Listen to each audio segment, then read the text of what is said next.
Muito bom dia a todas, a todos.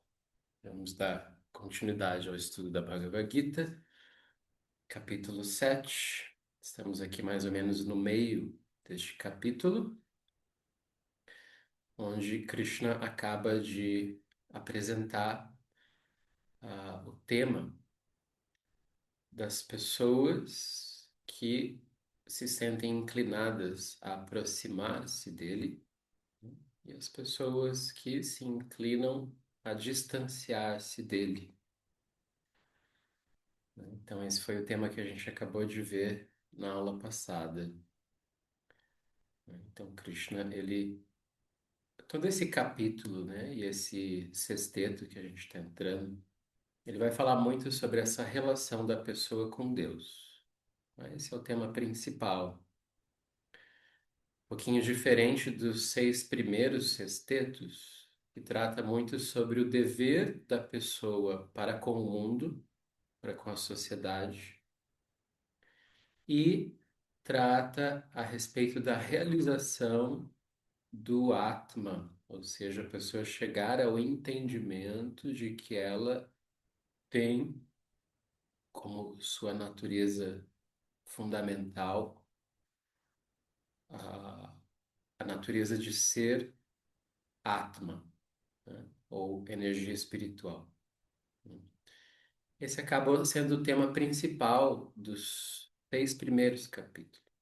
Né? A gente tem ali o Dharma, que seria assim a missão da pessoa para com esta vida, para com o mundo com o qual ela se relaciona, né? Através do cumprimento dos seus papéis na vida.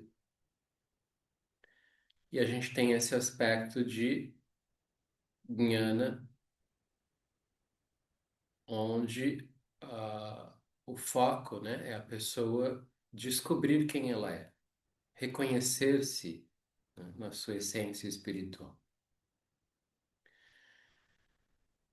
Eu estou só recapitulando isso tudo com vocês, tá? Eu vou sempre repetindo, porque a gente, ao fazer isso, vai consolidando melhor o entendimento do texto.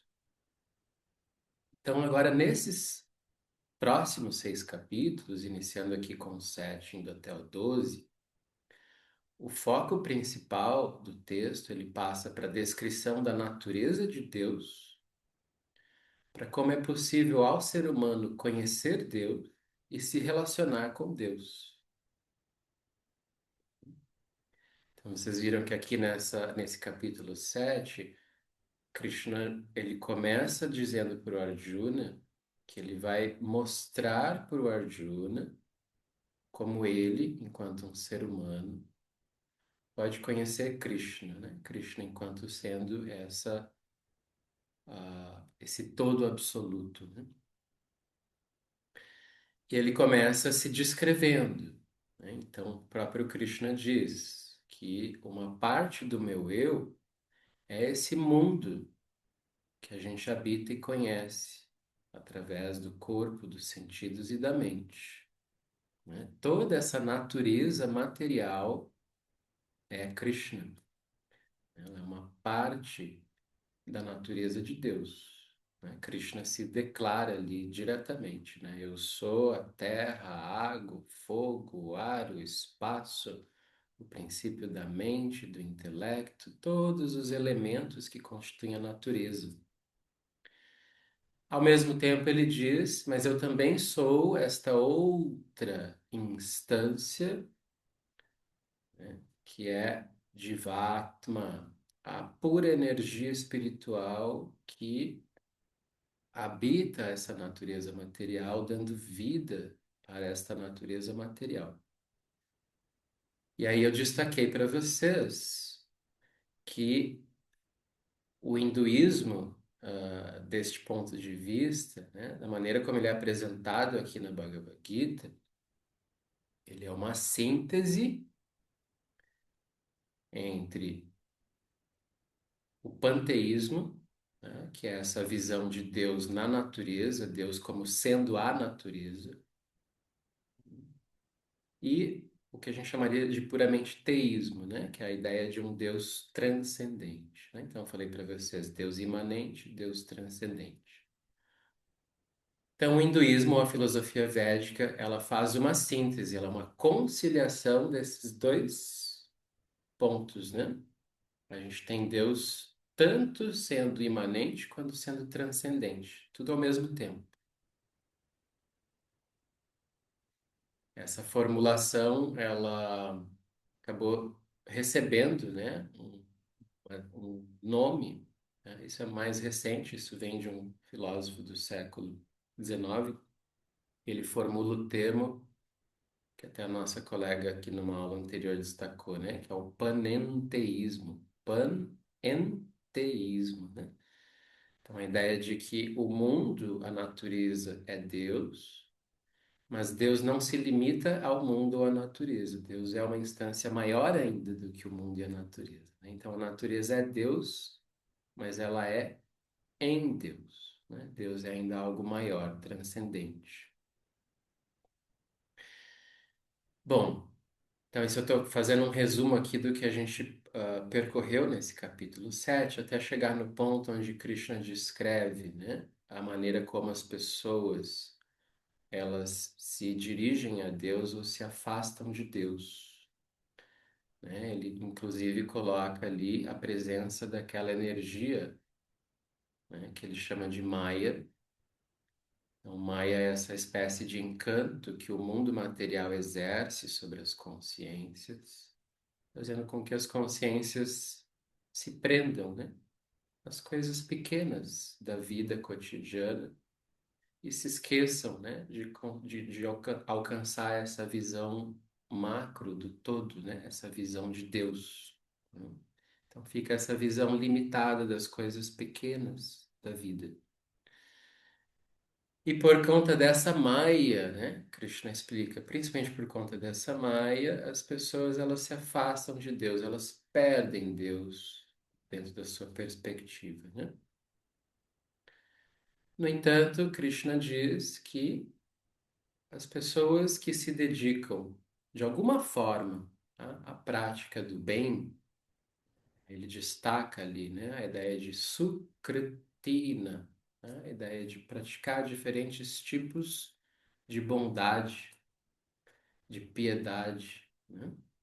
Essas pessoas, de alguma maneira, elas começam a desenvolver no seu coração um desejo de aproximar-se de Deus. E aí Krishna diz que, através desse desejo,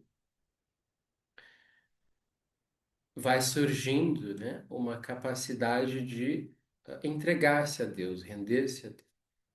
E aí ele coloca que essa rendição é a condição para transpor esta maia, né?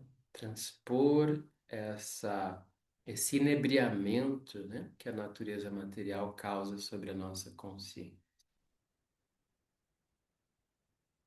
E aí, então a gente entra agora na continuação dos versos.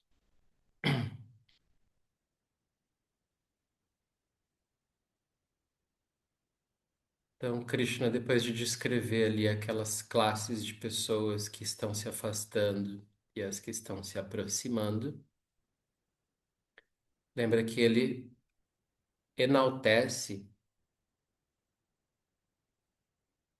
o Gnani, né? Que é esse que está realmente muito apropriado, né?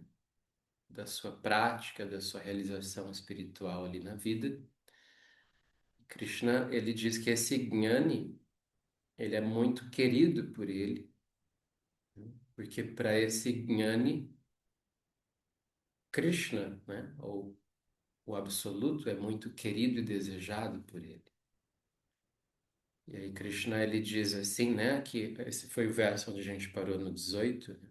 Ele diz que este Gnani, que está sendo traduzido aqui como sábio, né, a palavra em inglês wise, ele é, Krishna está dizendo, né, eu considero esse Gnani como sendo o meu próprio eu. Uhum. Pois, estando ele plenamente unido em yoga,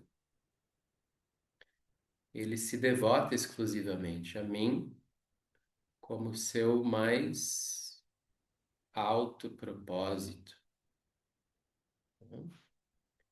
Então é Uttamam. Uttamam quer dizer superior, né? Gatim, propósito, objetivo ou meta.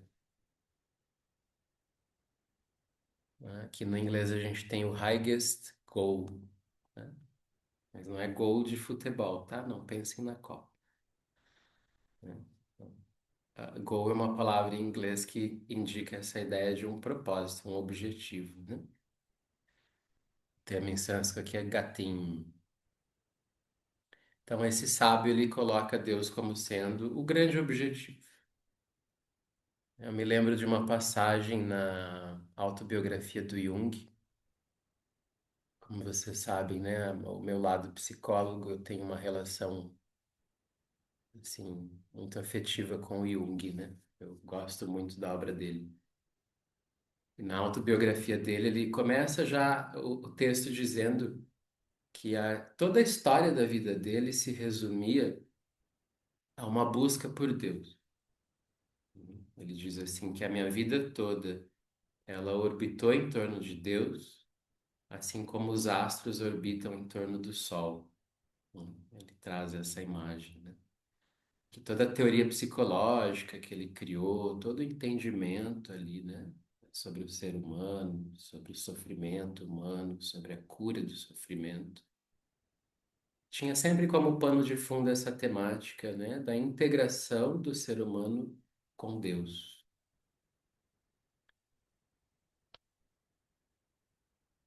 Mas isso foi só um exemplo aqui que eu trouxe, né? Para dizer, talvez o Jung seja aí um desses gnanis, né? Que o Krishna está destacando aqui como sendo muito querido a ele e que eu considero como o meu próprio eu. Só mais um comentário, né? O Jung, ele, embora em nenhum momento da sua vida ele tenha se declarado um yogi, ou um adepto do hinduísmo, né? Nessa própria autobiografia dele tem uma passagem onde já numa idade avançada ele passa por uma experiência de quase morte. E nesse momento, né, que ele estava ali quase morto, né, tendo aquelas visões assim já de uma coisa fora, né, dessa realidade sensorial. Ele disse que ele foi recebido por um grupo de hindus. E nesse momento do texto ele diz que ele entendeu que ele tinha ele acreditava assim, né? Naquele momento ele sentiu que ele tinha um parentesco espiritual com os hindus. Essa é mais uma passagem interessante da vida do Jung, né? Para a gente que está aqui estudando a tradição védica, é legal fazer esses paralelos, né? De como os ocidentais se relacionam com esse tema. Bom, vamos ao texto. Vamos aqui então para o verso 19. Aqui, Krishna, ele, de uma certa forma, conclui essa sequência de versos sobre o sábio. Esse é um dos versos que eu considero mais bonitos aqui deste capítulo. Então vejam só, Krishna ele vai dizer assim, ó, ao final de muitos nascimentos, tá? Vamos indo aos poucos, esse verso está bem legal para a gente traduzir aqui no sânscrito, ó. Ante quer dizer o final. Eu já destaquei para vocês que esse ant, que indica fim no sânscrito, deu diretamente a palavra end do inglês, né? Então é fácil da gente associar aqui, né? Então, ó, ante ao final, Bahunam de muitos, tá? Não são poucos, são muitos. Janmanam, nascimentos. Lembra que a palavra Jan, a raiz aqui, né? Jan deu gênese, genética, que traz essa ideia de nascimento, origem. Então, ao final de muitos nascimentos, o Jnanavam, esta pessoa dotada de conhecimento, Mam Prapadyate, se refugia em mim, se rende a mim.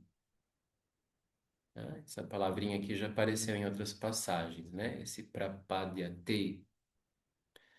Então, indica essa ideia de que a pessoa se rende, se entrega, se refugia. Mam, né? Krishna está dizendo aqui na primeira pessoa, em mim. E aí ele diz, Vasudeva Sarvam Iti. A palavra Vasudeva, né, é um dos principais nomes de Deus usados aqui na Bhagavad Gita. Então, Vasudeva indica Krishna, tá? É um dos nomes de Krishna.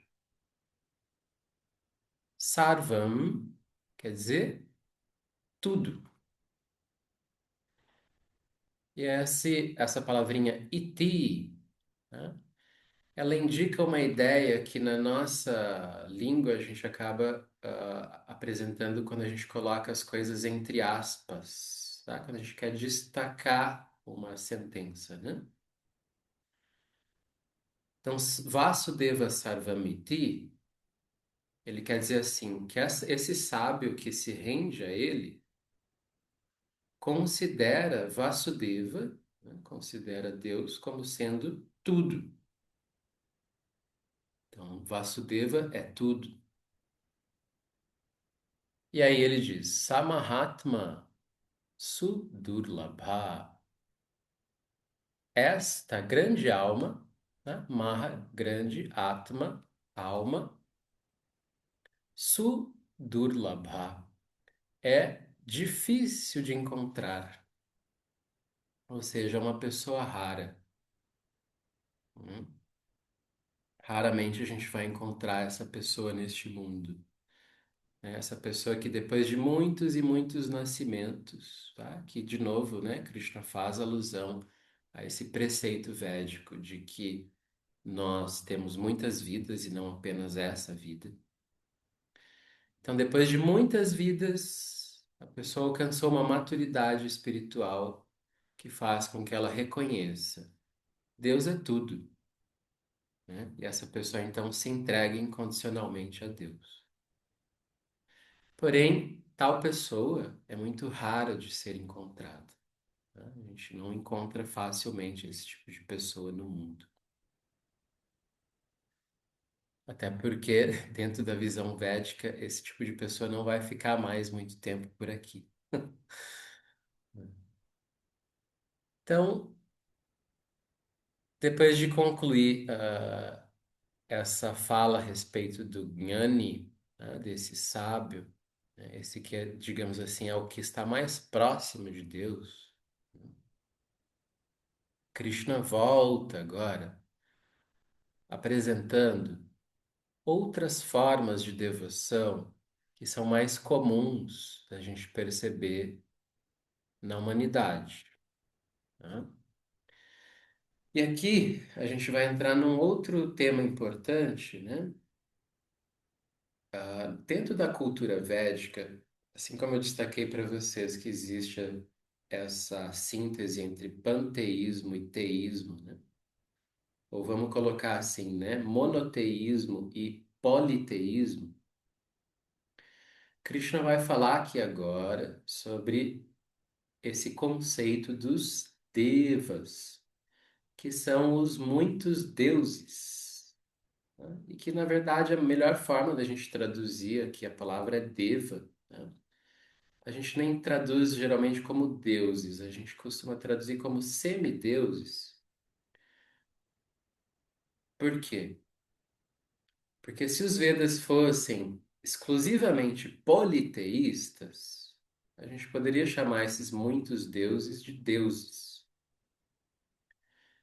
Mas como os Vedas, eles são essa síntese entre monoteísmo, a ideia de um Deus absoluto e único, e o politeísmo é uma coisa que está dentro desse monoteísmo, ou seja, dentro desse Deus único, absoluto, existe uma manifestação de uma desculpa, pluralidade de semideuses. que são como se fossem inteligências, forças que regem departamentos específicos desse universo. Por exemplo, é considerado na cultura védica que o Sol, Surya, é um deva, ele é um semideus. E a gente pode dizer que o Sol, ele é o regente de um aspecto, uma faceta do mundo, que é o dia. Ao mesmo tempo que Chandra, a Lua, também é, tá, aí uma deusa, e ela rege a noite. Agni é um deva, ele é o fogo, deus do fogo. Então ele rege todas as expressões do fogo na natureza, como por exemplo a inteligência no ser humano, a luz do sol, do fogo, a própria luz elétrica, o calor. Aí a gente tem Vayu, né, que é um outro deva, é o semideus do ar, do vento. Ele rege todos os movimentos na natureza, todas as forças cinéticas, gravitacionais, os pranas, tá? As forças vitais que fazem o coração bater, a respiração, pulsar. Todos esses movimentos são regidos por esse Deus, Vayu. E assim por diante. A gente tem Akash, né, que é o Deus do espaço. Ele é o regente de todas as direções, norte, sul, leste, oeste, que está para cima, para baixo. Né? Então, esses são exemplos dos devas, dos semideuses. Né? E o que acontece? Como todas essas culturas que têm essa faceta politeísta, né? Existem pessoas que dedicam suas vidas a adorações específicas desses devas, esses semideuses, para finalidades específicas. A gente pode dizer que essa adoração aos semideuses, tanto na cultura védica quanto em outras tradições, como a gente sabe, né? Por exemplo, estava presente na Grécia, no Egito, em Roma, nos celtas. Toda essa relação com os semideuses diz respeito à vida cotidiana, às necessidades práticas da vida. Né? Como uma pessoa ela se devota a um semideus, às vezes buscando a cura para uma doença específica. A pessoa se devota a uma deusa, às vezes buscando, por exemplo, a fertilidade porque ela deseja conceber filhos. Né? Às vezes a pessoa se devota a um semideus porque aquela prática pode trazer um tipo de prosperidade material. Então, não só no hinduísmo, mas em todas as culturas politeístas a gente vai ver isso, tá? Porque esses deuses, eles se encarregam de departamentos, tá? Determinados temas da vida. A prática de adoração a esses semideuses, ela se trata das necessidades cotidianas e práticas da vida. É muito diferente do que a gente considera essa rendição ou adoração a um Deus absoluto, que daí não se trata mais de atender às necessidades práticas e pontuais da vida material. Se trata de transcender a vida material. Né? Se trata de alcançar a libertação do samsara, né? De todas as limitações da vida material.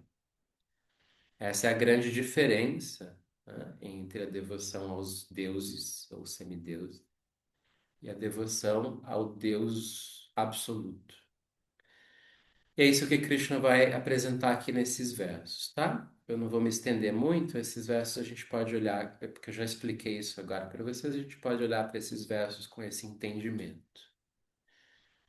Então, Krishna diz assim: controlados por suas naturezas inerentes, ou seja, pelas suas próprias inclinações pessoais,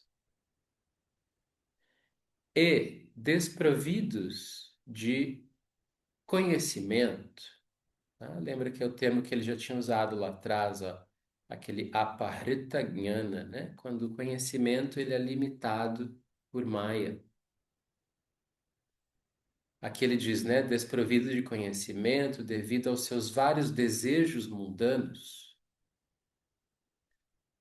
As pessoas de mente mundana, tá? Worldly minded, vamos traduzir assim, né? Pessoas de mente mundana,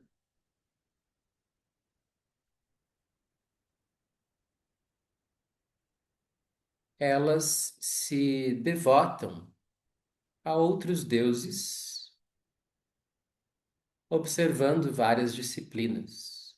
Tá? Existem disciplinas específicas, né, para adoração desses devatas. Tá? A palavrinha está aqui, ó. Devatas, esses deuses, né? Ou semideuses. E aí Krishna diz assim, ó. Krishna, ele não condena isso, tá? Embora ele entenda que isso seja ainda uma inclinação limitada, né? Uma busca limitada, ele sanciona. Tá? Então, olha só o que ele diz. Qualquer manifestação do divino que algum devoto deseje adorar com fé, esta fé eu faço firme e inabalável. Ou seja, Krishna, ele diz assim: você quer adorar o semideus específico para que você realize um desejo específico na sua vida? Eu te dou essa fé. Eu endosso isso, assim, vá adiante, né? Krishna estimula isso.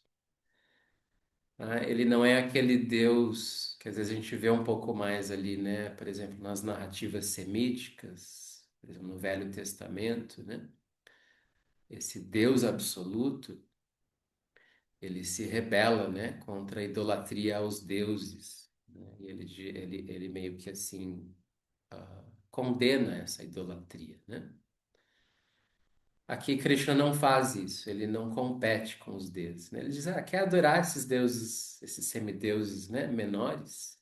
Não tem problema, né? Eu dou a fé para que a pessoa se dedique a essa prática. E aí ele segue dizendo, ó,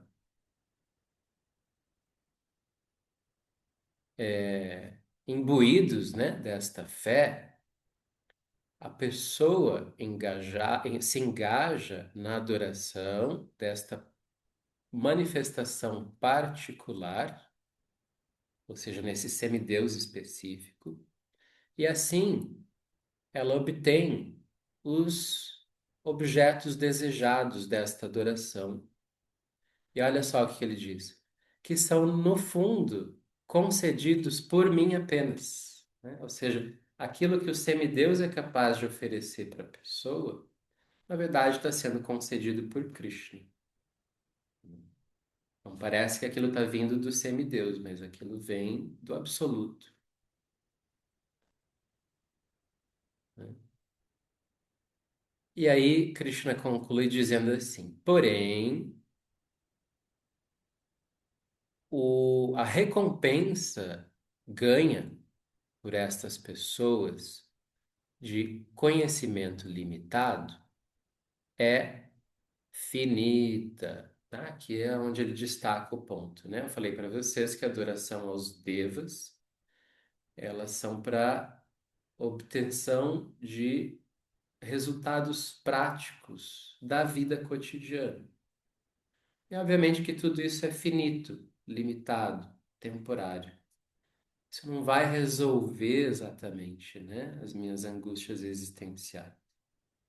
Eu posso conseguir, por algum tipo de prática religiosa, abrir caminho para uma prosperidade material, né, me tornar uma pessoa rica, próspera.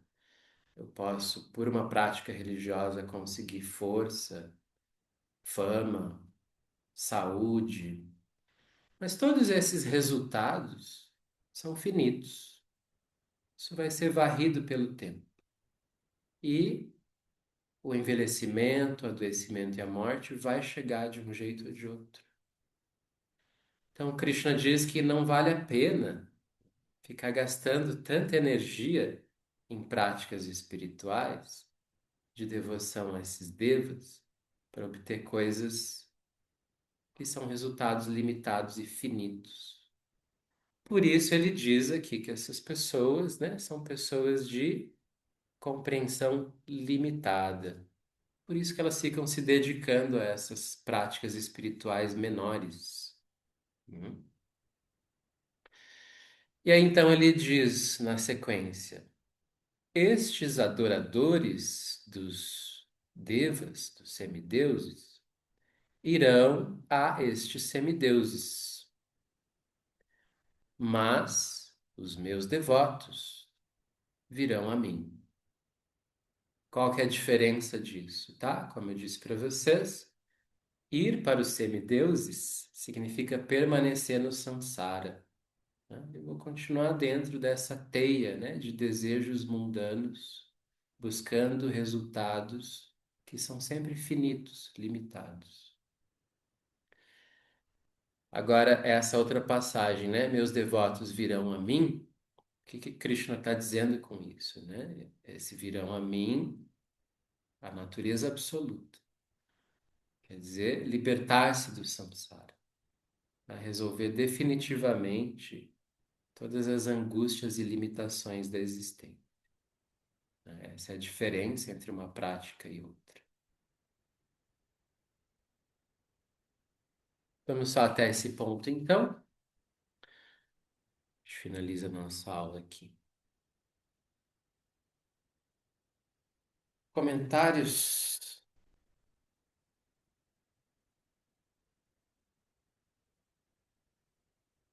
Diga, Maria Tereza.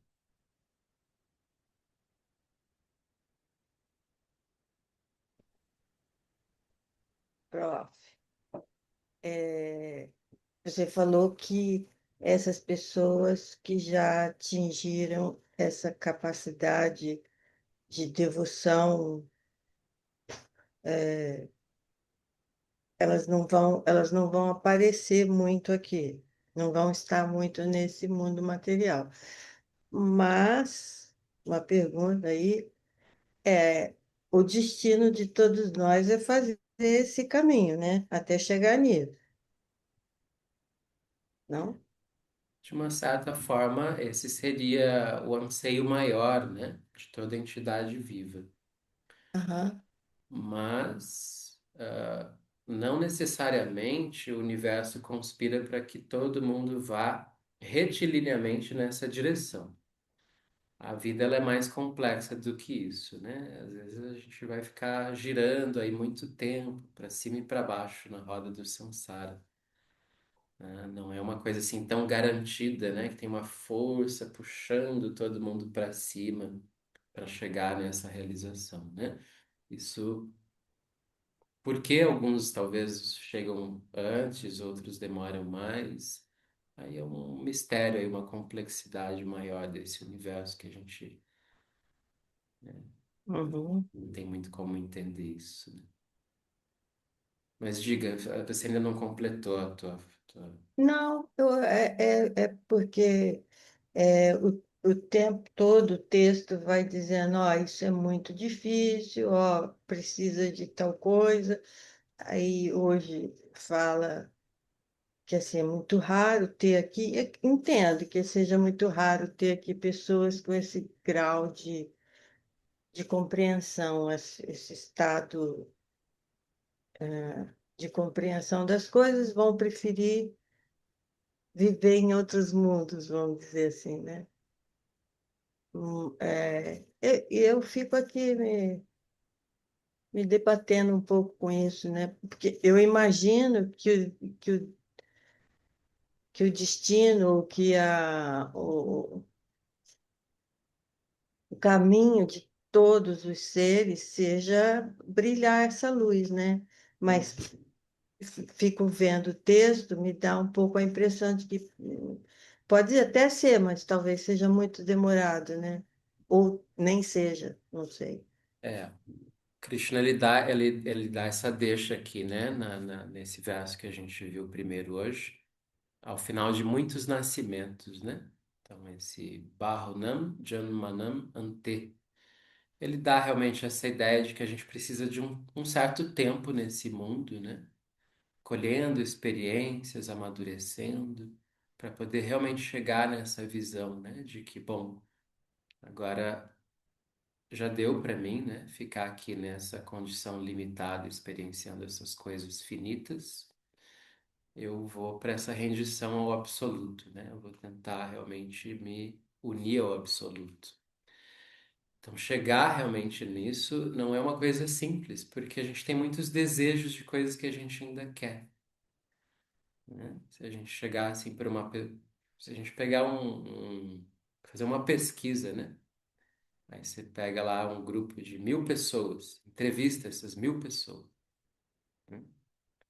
Aí você pergunta para a pessoa assim, qual é o seu maior desejo? Né? Talvez uma porcentagem muito pequena vai dizer algo do tipo: meu desejo é encontrar Deus e me realizar em Deus, né? Então, a maior parte das pessoas vão falar assim: eu quero morar na praia, eu quero poder surfar todos os dias. Uma outra vai dizer assim: eu queria morar em tal país. Outra vai dizer: meu maior desejo é ter uma família com tantos filhos. As pessoas vão falar essas coisas. Então, isso é o mais comum da gente encontrar, né? São esses desejos por coisas pontuais, específicas da vida, né? Então, aí ele diz, Samahatma Sudurlabha, essa grande alma que diz, não, Deus é tudo, é só isso que me interessa, né? Essa alma vai ser difícil de encontrar. A gente pode fazer essa pesquisa, né? Se alguém quiser aí, né, se dedicar para isso, né? Formula aí um questionário, aplica com 100 pessoas e veja, né, na estatística, né, quais são as respostas.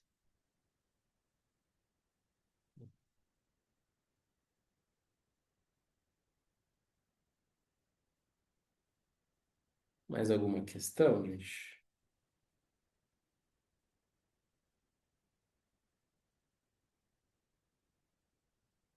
Tudo bem? Então, finalizamos por hoje? Tá legal. Nos vemos na quarta-feira que vem. Uma boa semana para vocês. Abraços. Obrigada, Obrigada. Marcos. Obrigado, Marcos. Tchau, obrigada.